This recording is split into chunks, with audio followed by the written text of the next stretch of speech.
Hello friends, ഞാൻ doctor Rajesh Kumar. Narcissist സ്വഭാവം ഇന്ന് സോഷ്യൽ മീഡിയ ഉപയോഗിക്കുന്ന എല്ലാവരും തന്നെ കേട്ടിട്ടുള്ള വാക്കാണ്. പലപ്പോഴും ഈ വളരെ ക്രൂരമായിട്ടുള്ള സ്വഭാവം കാണിക്കുന്ന ഭർത്താവ്, ഇല്ലെങ്കിൽ സ്വന്തം കാര്യം മാത്രം നോക്കുന്ന ഭാര്യമാർ, ഇല്ലെങ്കിൽ ഇപ്പോൾ ദമ്പതികളുടെ ഇടയിൽ പല പ്രോബ്ലംസ് ഒക്കെ വരുന്ന സമയത്ത് പലപ്പോഴും ഇത് പറയാറുണ്ട്, അത് ഭയങ്കര നാർസിസ്റ്റ് സ്വഭാവമാണ്, സഹിക്കാൻ വയ്യ എന്ന്. എന്താണ് ഈ നാർസിസ്റ്റ് സ്വഭാവം? നിങ്ങളുടെ പങ്കാളി അല്ലെങ്കിൽ നിങ്ങൾക്കറിയാവുന്ന ഒരാൾ ഈ നാർസിസ്റ്റ് സ്വഭാവമാണോ ഉള്ളത് എങ്ങനെ തിരിച്ചറിയാമെന്ന് പറഞ്ഞുതരാം. മാത്രമല്ല, ഈ നാർസിസ്റ്റ് സ്വഭാവമുള്ള ആളിൻ്റെ കൂടെ നമ്മൾ താമസിക്കുന്ന സമയത്തോ അല്ലെങ്കിൽ അവരുമായിട്ട് നമ്മൾ ഇടപെടുന്ന സമയത്തോ ശ്രദ്ധിക്കേണ്ട കുറേ കാര്യങ്ങളുണ്ട്. ബേസിക്കലി ഈ വാക്ക് നാർസിസം എന്ന വാക്ക് പലർക്കും അറിയില്ലെങ്കിൽ പോലും ഞാൻ ഈ പറയുന്ന ഈ സ്വഭാവ സവിശേഷത കേൾക്കുമ്പോൾ നിങ്ങൾക്ക് മനസ്സിലായി, അയ്യോ അയാൾ ഈ സ്വഭാവമാണല്ലോ, അയ്യോ എൻ്റെ പാർട്ട്ണർ ഈ ഒരു സ്വഭാവമാണല്ലോ എന്ന് നിങ്ങൾക്ക് തന്നെ സംശയം തോന്നാം. ബേസിക്കലി നാർസിസ്റ്റ് സ്വഭാവക്കാരെന്ന് പറഞ്ഞാൽ അത്യാവശ്യം സ്വന്തം കാര്യം മാത്രം നോക്കി, ഞാനാണ് ശരി, ഞാൻ ചെയ്യുന്ന കാര്യങ്ങളാണ് ശരി, മാത്രമല്ല ഞാനൊഴികെ മറ്റുള്ളവർ ചെയ്യുന്ന കാര്യങ്ങളൊന്നും ശരിയല്ല, അതിനകത്തെല്ലാം എൻ്റെ കാര്യങ്ങൾ മാത്രമാണ് ശരി എന്ന് വിശ്വസിക്കുന്ന ഒരാളാണ്. കുടുംബത്തിനകത്ത് ഇങ്ങനെ ഒരാളുണ്ടെങ്കിലോ ഓഫീസിനകത്ത് ഇങ്ങനെയുള്ള ഒരാളുണ്ടെങ്കിലോ സംഭവിക്കുന്ന എന്താ, താൻ പറയുന്ന കാര്യങ്ങൾ മാത്രമാണ് എന്ന് ശരി എന്ന രീതിക്ക് ഇവർ മറ്റുള്ളവരുടെ മേൽ തൻ്റെ ശരികൾ അടിച്ചേൽപ്പിക്കാനായിട്ട് നോക്കും.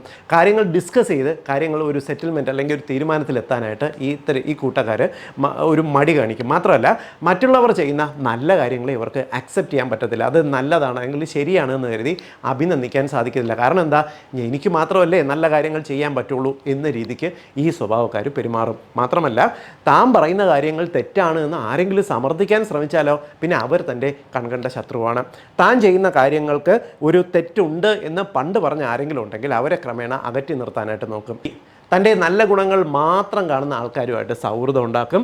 തന്നെപ്പറ്റി പുകഴ്ത്തി പറയുന്ന ആൾക്കാരെ മാത്രം കൂടെ കൊണ്ട് നടത്തും. ഈ രീതിക്ക് ഒരു സ്വഭാവം നമ്മുടെ പണ്ട് കാലത്തെ മലയാള സിനിമയിലെ ഫ്യൂഡൽ മാടമ്പി സ്വഭാവമുള്ള നായകൻ്റെ കൂടെ എർത്തുകളെപ്പോലെ കുറേ ആൾക്കാരെ കണ്ടിട്ടില്ലേ? ഈ രീതിക്കുള്ള ഒരു സൗഹൃദം എപ്പോഴും കൂടെ ഉണ്ടാവും. തന്നെ വിമർശിക്കുന്ന ആൾക്കാരോട് ഭയങ്കര ശത്രുതയായിരിക്കും. അതിപ്പോൾ കുടുംബത്തിനകത്താണെങ്കിൽ പോലും പ്രശ്നം ഉണ്ടാക്കും. തൻ്റെ കൂടെയുള്ള ആൾ ഒരിക്കലും, അതിപ്പോൾ തൻ്റെ സ്വന്തം ഭാര്യയോ സ്വന്തം മക്കളാണെങ്കിൽ പോലും തൻ്റെ ഒപ്പം വളരാൻ പാടില്ല.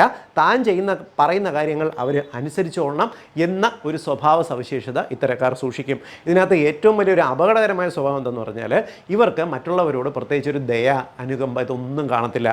മറ്റുള്ളവരുടെ അസുഖങ്ങൾക്ക് വലിയ വില ഉണ്ടാകത്തില്ല. ഇപ്പോൾ കുടുംബത്തിൽ തന്നെ ഒരാളുണ്ട്, ആ ആൾക്ക് എന്തെങ്കിലും അസുഖം, ഇപ്പോൾ പനി വരുന്നു അല്ലെങ്കിൽ ശരീരം വേദന ഉണ്ടാകുന്നു, ആ അസുഖത്തിന് അത്ര വാല്യുണ്ട്, ഇത്രയല്ലേ ഉള്ളൂ, നീ 2 ഗുളിക കഴിച്ചാൽ തീരാവുന്ന പ്രശ്നമുണ്ടെന്ന് പറയും. പക്ഷേ സ്വയം ഒരു ജലദോഷമോ മറ്റെന്തെങ്കിലും അസുഖം വന്നിരുന്നാലോ, അയ്യോ അത് ഭയങ്കര പ്രശ്നമാണ്, എൻ്റെ അസുഖം എന്താണെന്ന് എനിക്ക് മാത്രമല്ല അറിയൂ, നിങ്ങൾക്ക് പറഞ്ഞാൽ മനസ്സിലായില്ലല്ലോ എന്നും പറഞ്ഞ് ഇവർ ആ അസുഖത്തിനെ പ്രൊജക്റ്റ് ചെയ്തുകൊണ്ടിരിക്കും. തൻ്റെ പ്രശ്നങ്ങൾക്ക് എന്നും വലിയ വില കൊടുക്കാൻ നോക്കും. മാത്രമല്ല, ഇത്തരക്കാർ വലിയ പെർഫെക്ഷനിസ്റ്റുകളായിരിക്കും. സ്വന്തം തെറ്റുകളൊക്കെ മറച്ചു വെച്ച് സ്വന്തമായിട്ട് നല്ലൊരു മൂടിക്കെട്ടി പുറമെ ഒരു നല്ല ചട്ടക്കൂട് ഉണ്ടാക്കി അവർ നോക്കാൻ ശ്രമിക്കും. കഴിയുന്നത്ര തൻ്റെ ഉള്ളിലുള്ള സകല കുറ്റങ്ങളെയും തെറ്റുകളെയും ഒളിച്ചു വെച്ചുകൊണ്ട് നല്ല രീതിക്ക് പോളിഷ്ഡായിട്ട് ജീവിക്കാനായിട്ട് ശ്രമിക്കും. ഈ രീതിക്കുള്ള സ്വഭാവക്കാരാണ് നാർസിസ്റ്റുകൾ. മനസ്സിലായില്ലേ? ഈ ഒരു സ്വഭാവക്കാരുള്ള പലരെയും നിങ്ങളുടെ കൂട്ടുകാരുടെ ഇടയ്ക്കോ നിങ്ങളുടെ ദമ്പതികളുടെ ഈ സ്വഭാവം കണ്ടിട്ടില്ലേ? അതുതന്നെയാണ് ഈ സ്വഭാവവിശേഷം. ഇവിടെ കൊണ്ടും തീരുന്നില്ല. എന്തുകൊണ്ടാണ് ഇത്തരം സ്വഭാവക്കാർ, അതിപ്പോൾ പുരുഷനായിക്കോട്ടെ സ്ത്രീ ആയിക്കോട്ടെ, ഈ നാർസിസമായിട്ട് മാറുന്നറിയാമോ? ചെറുതിലെ ഇവർ കണ്ട് ശീലിച്ച് വളർന്ന സാഹചര്യങ്ങൾ. ഇപ്പോൾ ഉദാഹരണത്തിന് പണ്ട് കാലത്ത്, ഇപ്പോൾ അയാൾ വളർന്ന അല്ലെങ്കിൽ അവൾ വളർന്ന സാഹചര്യത്തിൽ അവരുടെ അച്ഛൻ്റെയോ അമ്മയുടെയോ പെരുമാറ്റം വളരെ ശക്തമായിട്ടുള്ള ക്രൂരമായിട്ടുള്ള പെരുമാറ്റം കണ്ട് വളരുന്ന മക്കൾ പലപ്പോഴും നാർസിസ്റ്റ് ആകാനുള്ള സാധ്യതയുണ്ട്. പലപ്പോഴും അമ്മയെ അടിച്ചമർത്തുന്ന അച്ഛന്മാർ, ആ അച്ഛന്മാർ ചെയ്യുന്ന കാര്യങ്ങൾ മാത്രമാണ് ശരി എന്ന് വിശ്വസിക്കുന്ന, അത് കണ്ട് ഒരു ചെറിയൊരു ആരാധന മനസ്സിൽ തോന്നുന്ന ചെറിയ കുട്ടികൾ വളർന്നു വരുമ്പോൾ വലിയ നാർസിസ്റ്റുകളായിട്ട് മാറും. അവരുടെ ഉള്ളിൽ അതാണ് ശരി, അത് മാത്രമാണ് ശരി, അതല്ലാതെ മറ്റൊന്നും ശരിയല്ല എന്നുള്ള ഒരു ഉറച്ച വിശ്വാസം ഉണ്ടാകും. ഇത്തരക്കാർ എന്ത് ചെയ്യും? പലപ്പോഴും പുറമേ കാണുമ്പോൾ വളരെ പാവപ്പെട്ടവനായിരിക്കും. അതായത് ഒരു നാർസിസ്റ്റ് സ്വഭാവമുള്ള ഒരാൾ വീട്ടിൽ കാണിക്കുന്ന സ്വഭാവമായിരിക്കത്തില്ല ഓഫീസിൽ ഇവർ ഭയങ്കര പാവമായിരിക്കും. ഓഫീസിൽ അവരുടെ സുഹൃത്തുക്കളോട്, അയ്യോ എൻ്റെ ഭാര്യയ്ക്ക് ആ പ്രശ്നമാണ്, അല്ലെങ്കിൽ എൻ്റെ കുട്ടികൾക്ക് ഈ ഒരു പ്രശ്നമാണ്, അവർക്ക് ഇന്ന രീതിക്ക് കാര്യങ്ങൾ ചെയ്യണമെന്നെല്ലാം പറഞ്ഞിട്ട് ഓഫീസിൽ ചുറ്റുമുള്ളവർ വിചാരിക്കും, അയ്യോ എത്ര കെയറിങ് ആയിട്ടുള്ള ഹസ്ബൻഡ്, അല്ലെങ്കിൽ എത്ര കെയറിങ് ആയിട്ടുള്ള ഭാര്യ, അല്ലെങ്കിൽ എത്ര കെയറിങ് ആയിട്ടുള്ള അമ്മയാണ് എന്ന് പറയും. പക്ഷേ നേരെ വീട്ടിൽ വന്നിരുന്നാലോ തൻ്റെ തീരുമാനങ്ങൾ അവിടെ അടിച്ചേൽപ്പിക്കാനായിട്ട് ശ്രമിക്കും. അവർക്കിപ്പോൾ എന്തെങ്കിലും ആവശ്യമുണ്ട്, ഇപ്പോൾ ഒരു ഡ്രസ്സ് എടുക്കണമെന്ന് പറഞ്ഞാൽ ചെയ്യില്ല, ഞാൻ ഓർഡർ ചെയ്ത് എടുത്തു തരും, അത് ഉപയോഗിച്ചോണമെന്ന ശീലം, ഇല്ലെങ്കിൽ അത് ചെയ്യാനുള്ള പൈസ കൊടുക്കത്തില്ല. ഈ ഒരു രീതിക്ക് അവരുടെ മേൽ ശക്തമായി അടിച്ചമർത്തി വയ്ക്കുന്ന ഒരു സ്വഭാവം. ഇപ്പോൾ ഭാര്യ എന്തെങ്കിലും ഒരു കാര്യം ചെയ്തു, ഭാര്യ ഡെഫിനറ്റ്ലി അതിൻ്റെ ഒരു അഭിനന്ദനം കേൾക്കാൻ ആഗ്രഹിക്കും, ഒരിക്കലും പറയില്ല ഞാൻ അവൾ ചെയ്യുന്ന കാര്യം ശരിയാണെന്ന് സമ്മതിച്ചു കൊടുത്താൽ നാളെ അവൾ എൻ്റെ തലയിൽ കയറിയാലോ എന്നുള്ള ഒരു സ്വഭാവം കാരണം ഒരു കാര്യം അക്സെപ്റ്റ് ചെയ്യത്തില്ല. തന്നേക്കാൾ കൂടുതലായിട്ട് ഭാര്യ ശമ്പളം മേടിക്കാൻ ശ്രമിച്ചാൽ ചെയ്യില്ല. ഇപ്പോൾ ഭാര്യയ്ക്ക് ഇപ്പോൾ ഒരേ ഓഫീസിൽ വർക്ക് ചെയ്താൽ പോലും ഭാര്യ കൂടുതലായിട്ട് പ്രൊമോഷൻ നേടി മുകളിലേക്ക് പോകാൻ കിട്ടുന്ന അവസരം എല്ലാം ഇവർ അടിച്ചമർത്തിക്കൊണ്ടേയിരിക്കും. ഇപ്പോൾ വീട്ടിൽ തന്നെ ഒരാൾ ഉയർന്ന ഒരു പൊസിഷനിലേക്ക് പോകാൻ ഇപ്പം ഭാര്യയൊക്കെ ഉണ്ടെങ്കിൽ ഇവൾ തന്നെക്കാൾ വളർന്നാൽ നാളെ എനിക്ക് ഭീഷണിയാവുമെന്ന് തോന്നി പിടിച്ച് താഴേക്ക് അമർത്തി വയ്ക്കാൻ ശ്രമിക്കും. ഭാര്യയെ ജോലിച്ച് വിടാത്ത ഭർത്താക്കന്മാർ, ഇല്ലെങ്കിൽ മക്കൾ പുറത്തേക്ക് വിടാത്ത മാതാപിതാക്കൾ, ഇതെല്ലാം ഒരു പരിധിവരെ ഈ ഒരു കാറ്റഗറിയിൽ വരും. എന്തെങ്കിലും തിരിച്ച് ചോദ്യം ചെയ്യാൻ ശ്രമിച്ചായിരുന്നാലോ, ഞാൻ നിങ്ങളെ സംരക്ഷിക്കാൻ ശ്രമിക്കുന്നതാണ്, നിങ്ങൾ ഇതിനകത്ത് നിന്നാൽ മതി, ഇതിനപ്പുറത്തേക്ക് പോകണ്ട, അവിടെ അപകടമാണ് എന്ന് കരുതി ഒരു കാര്യവും ചെയ്യാനായിട്ട് ഇവർ സമ്മതിക്കത്തില്ല. ഇങ്ങനെ തൻ്റെ മുകളിൽ വളരാൻ സമ്മതിക്കാതെ ഒരു കൂടെയുള്ള കുടുംബത്തിനെയോ ഇല്ലെങ്കിൽ ഓഫീസിൽ തന്നെ മറ്റുള്ളവരെയോ വളരാൻ വിടാത്ത ആൾക്കാരെല്ലാം ഈ നാർസിസ്റ്റ് സ്വഭാവ പ്രകൃതിയിൽ തന്നെ വരും. മാത്രമല്ല സ്വന്തം ഭാഗത്തു നിന്നൊരു തെറ്റുണ്ടായാൽ അതൊരിക്കലും അക്സെപ്റ്റ് ചെയ്യത്തില്ല. അത് നിൻ്റെ കുറ്റം കൊണ്ടാണ് എനിക്കത് സംഭവിച്ചെന്ന് പറയും. ഇനി അതല്ല, തൻ്റെ ഭാഗത്ത് നിന്ന് എന്തെങ്കിലും ഒരു ചെറിയൊരു ശരിയെങ്കിലും ഉണ്ടെങ്കിലോ ആ ശരിയിൽ ബാക്കി തെറ്റുകൾ അത്രയും മാസ്ക് ചെയ്യാനായിട്ട് ശ്രമിക്കും. എന്നിട്ട് എന്ത് പറയും, എൻ്റെ ഭാഗത്ത് ഈ മിസ്റ്റേക്ക് ഉണ്ടായത് നീ ഈ കാര്യങ്ങൾ ചെയ്തത് കൊണ്ടാണ് എനിക്ക് അങ്ങനെ ചെയ്യേണ്ടി വന്നതെന്നും പറഞ്ഞ് അതിനെയും ന്യായീകരിച്ച് വളച്ച് ഒടിച്ച് തൻ്റെ ഭാഗത്തുള്ള തെറ്റല്ല എല്ലാം മറ്റുള്ളവരുടെ തെറ്റാണെന്ന് പറഞ്ഞു വയ്ക്കാനായിട്ട് ശ്രമിക്കും. ഈ രീതിക്ക് ശ്രമിക്കുന്ന ഒരുപാട് കുടുംബങ്ങളിലുള്ള വിഷയങ്ങൾ നിങ്ങൾ കണ്ടിട്ടില്ലേ? ഇങ്ങനെ വളർന്നു വരുന്ന ഒരു കുടുംബത്തിലുള്ള ഒരു നാർസിസ്റ്റ് തൻ്റെ കൂടെയുള്ള ഇപ്പം കുട്ടികളായിക്കോട്ടെ ഇല്ലെങ്കിൽ ഭാര്യ ആയിക്കോട്ടെ വല്ലാത്തൊരു ബിഹേവിയറിലേക്ക് കൊണ്ടുവരുന്നത്. കാരണം അവർക്ക് ഒന്നും പറയാൻ പറ്റുന്നില്ല, ഒരു കാര്യങ്ങൾ പ്രകടിപ്പിക്കാൻ പറ്റുന്നില്ല. തൻ്റെ ഭാഗത്ത് എന്തെങ്കിലും ഒരു കാര്യം, ഒരു പോസിറ്റീവ് കാര്യം ഉണ്ടെങ്കിലോ അച്ഛൻ അംഗീകരിക്കുന്നില്ല, അല്ലെങ്കിൽ അമ്മ അംഗീകരിക്കുന്നില്ല, എന്തിനേയും കുറ്റം പറയുന്നു, തന്നെ ഒരു കാര്യത്തിലും സപ്പോർട്ട് ചെയ്യുന്നില്ല. ഇങ്ങനെ ഇവരുടെ നാർസിസ്റ്റിൻ്റെ കൂടെ നിൽക്കുന്ന ആൾക്കാർ കംപ്ലീറ്റ് ആത്മവിശ്വാസക്കുറവുണ്ടാവും. എന്നാൽ ഈ പുറമേ ഉണ്ടല്ലോ, പുറമേ ഉള്ള ആൾക്കാരുടെ അടുത്ത് താൻ ഭയങ്കര പെർഫെക്ഷനിസ്റ്റ് എന്ന് കാണാൻ ശ്രമിച്ചുകൊണ്ടിരിക്കുക. അതുകൊണ്ട് എന്ത് സംഭവിക്കും, ഈ ഫാമിലി ഫംഗ്ഷൻ്റെ ഇടയ്ക്കൊന്നും ഇവർ ഭാര്യയോ മക്കളെയോ കഴിയുന്നത്ര കൊണ്ടുപോകാൻ ശ്രമിക്കത്തില്ല. കാരണം എന്താ, കൊണ്ടുപോയി അവിടെ തൻ്റെ ഈ മോശ സ്വഭാവം അറിഞ്ഞിരുന്നാലോ പ്രശ്നമാണെന്ന് പറയും. ഇതിൻ്റെ നേരെ തിരിച്ചൊരു രീതി ഉണ്ട് കേട്ടോ. ഇപ്പോൾ ഒരു നാർസിസ്റ്റ് പയ്യൻ കല്യാണത്തിലേക്കും പോകണമെന്ന് വെച്ചോളൂ, പുറമേ അവന് ഭയങ്കര നല്ല ഇമേജ് ആയിരിക്കും.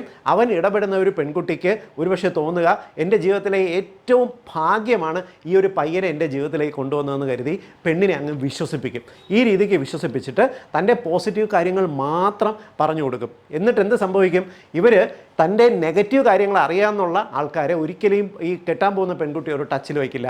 അങ്ങനെയുള്ള സുഹൃത്തുക്കളെല്ലാം അകറ്റി വെച്ച് പെൺകുട്ടിയുടെ അടുത്ത് തൻ്റെ പോസിറ്റിവിറ്റി മാത്രം വയ്ക്കും. എന്നിട്ട് കുടുംബത്തിലേക്ക് കൊണ്ടുവരുമ്പോഴാണ് ഈ യഥാർത്ഥ സ്വഭാവം ക്രമേണ കണ്ടു തുടങ്ങുന്നത്. ഒന്ന് സ്വന്തം കാര്യം മാത്രം നോക്കും, എനിക്ക് എൻ്റെ കാര്യങ്ങൾ നോക്കുന്നതിന് മാത്രമാണ് നീ ഇവിടെ വന്നത് എന്നുള്ള ഒരു കൃത്യമായിട്ടുള്ളൊരു ഐഡിയ അവരുടെ മനസ്സിലേക്ക് ഇങ്ങനെ കൊടുത്തുകൊണ്ടിരിക്കും.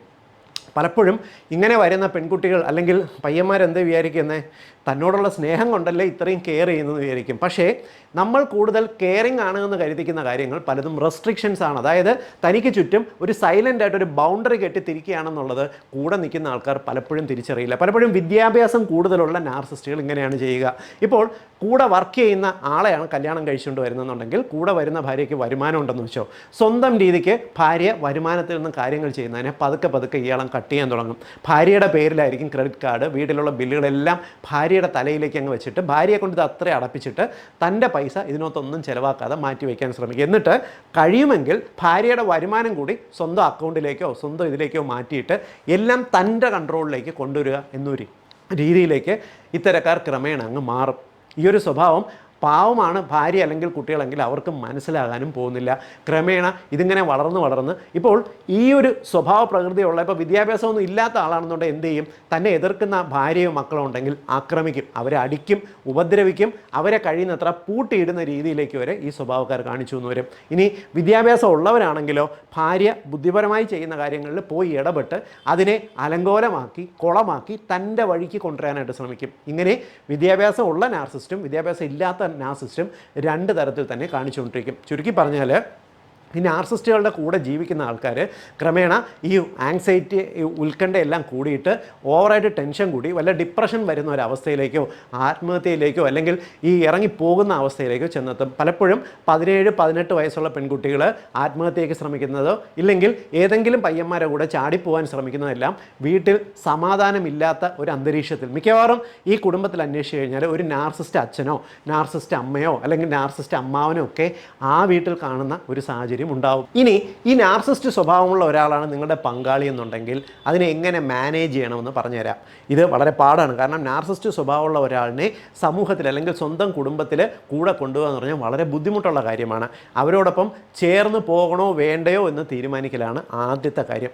രണ്ടാമത്തെ കാര്യം എന്ന് പറയുന്നത് ഈ നാർസിസ്റ്റുകളുടെ സ്വഭാവ സവിശേഷതകൾ കൃത്യമായി തിരിച്ചറിയുക. തൻ്റെ കൂടെയുള്ള ആൾ ഈ ഒരു കാറ്റഗറി ആണോ എന്നുള്ളത് സ്വയം ഒന്ന് അനലൈസ് ചെയ്ത് തിരിച്ചറിയാനായിട്ട് ശ്രമിക്കുക. തിരിച്ചറിഞ്ഞു കഴിഞ്ഞാൽ നിങ്ങൾ ചെയ്യേണ്ടത് നിങ്ങളുടെ പങ്കാളിയിൽ നിന്ന് വരുമാനം മേടിച്ച് അല്ലെങ്കിൽ അവരെ ആശ്രയിച്ച് ജീവിക്കുന്നതിൻ്റെ അളവ് കുറയ്ക്കുക എന്നുള്ളതാണ് പ്രധാനം. അതായത് നിങ്ങളുടെ പങ്കാളി ഒരു നാർസിസ്റ്റ് സ്വഭാവമാണെങ്കിൽ നിങ്ങൾക്ക് സ്വയം ഒരു വരുമാനം കണ്ടെത്തുക, അതായത് ജീവിക്കാനുള്ള കുറച്ച് പണം സ്വന്തമായിട്ട് കയ്യിലെത്തുന്ന ഒരു രീതി കണ്ടെത്തുക എന്നുള്ളതാണ് ആദ്യം ശ്രദ്ധിക്കേണ്ടത്. എങ്കിൽ നിങ്ങൾക്ക് നിങ്ങളുടെ ആരോഗ്യവും നോക്കി കുറച്ച് മനസ്സമാനത്തോട് ജീവിക്കാനുള്ള അവസരങ്ങൾ എവിടെയെങ്കിലും തുറന്നു കിട്ടും. ഇല്ലെങ്കിൽ അവരോട് എതിർത്ത് ഓവറായിട്ട് ടെൻഷനായി ഒന്നുകിൽ അടിമയായി പോവും, ഇല്ലെങ്കിൽ നിങ്ങൾ രോഗിയായി പോവുകയോ ഡിപ്രഷൻ അടിച്ച് ഒരു അവസ്ഥയിലേക്ക് പോവുകയോ ചെയ്യും. അതുകൊണ്ട് സ്വന്തം കാലിൽ നിൽക്കാനുള്ള ഒരു രീതി കണ്ടെത്തുക എന്നുള്ളതാണ് ഒരു നാർസിസ്റ്റ് പങ്കാളിയുള്ള ഒരാൾ കൃത്യമായിട്ട് ആദ്യം ചെയ്യേണ്ടത്. അത് സ്ത്രീയാണെങ്കിലും പുരുഷനാണെങ്കിലും ചെയ്യേണ്ട കാര്യം. രണ്ടാമത്തെ കാര്യം, നിങ്ങളുടെ ഇമോഷണൽ വീക്ക്നെസ്സുകൾ നിങ്ങളുടെ ഈ നാർസിസ്റ്റ് പങ്കാളിയുമായിട്ട് പങ്കുവയ്ക്കാതിരിക്കുക. കാരണം നിങ്ങളുടെ വീക്ക് പോയിന്റുകൾ ഏതാണ്, നിങ്ങളെ ഏത് പോയിന്റ് പിടിച്ചാൽ നിങ്ങൾ തളരും, ഏത് പോയിന്റ് പിടിച്ചാൽ നിങ്ങൾക്ക് ദേഷ്യം വരും, ഏത് പോയിന്റിൽ പിടിച്ചാൽ നിങ്ങൾ പെട്ടെന്ന് കരയും എന്നുള്ളത് ഒരിക്കലും നിങ്ങളുടെ പങ്കാളി തിരിച്ചറിയാതിരിക്കുക. തിരിച്ചറിയാനുള്ള പ്രശ്നം എന്തെന്ന് പറഞ്ഞാൽ അവർ ബുദ്ധിമാനാണെങ്കിൽ ഈ നാർസിസ്റ്റ് ഏതെങ്കിലും ഒരു അവസരം കിട്ടുമ്പോൾ ആദ്യം നിങ്ങളുടെ വീക്ക് പോയിന്റിൽ പിടിച്ചായിരിക്കും നിങ്ങളെ വലിച്ച് താഴേക്കിടാനായിട്ട് ശ്രമിക്കുന്നത്. ഏറ്റവും പ്രധാനമായിട്ട് നിങ്ങളുടെ ഇപ്പം ഇമോഷൻസ്, ഇപ്പം നിങ്ങൾ പെട്ടെന്ന് കരയുന്ന സാഹചര്യം ഉണ്ടാകുക, അല്ലെങ്കിൽ നിങ്ങളുടെ ഏറ്റവും പ്രിയപ്പെട്ട ആൾക്കാർ ആരൊക്കെയാണ്, ഈ കാര്യങ്ങളൊന്നും തന്നെ കൂടുതലായിട്ട് നാർസിസ്റ്റുമായി പങ്കുവയ്ക്കാതിരിക്കുക. അവർ അതിലായിരിക്കും കുത്തി നിങ്ങളെ വേദനിപ്പിക്കാനായിട്ട് ശ്രമിക്കുന്നത്. രണ്ടാമത്തെ കാര്യം.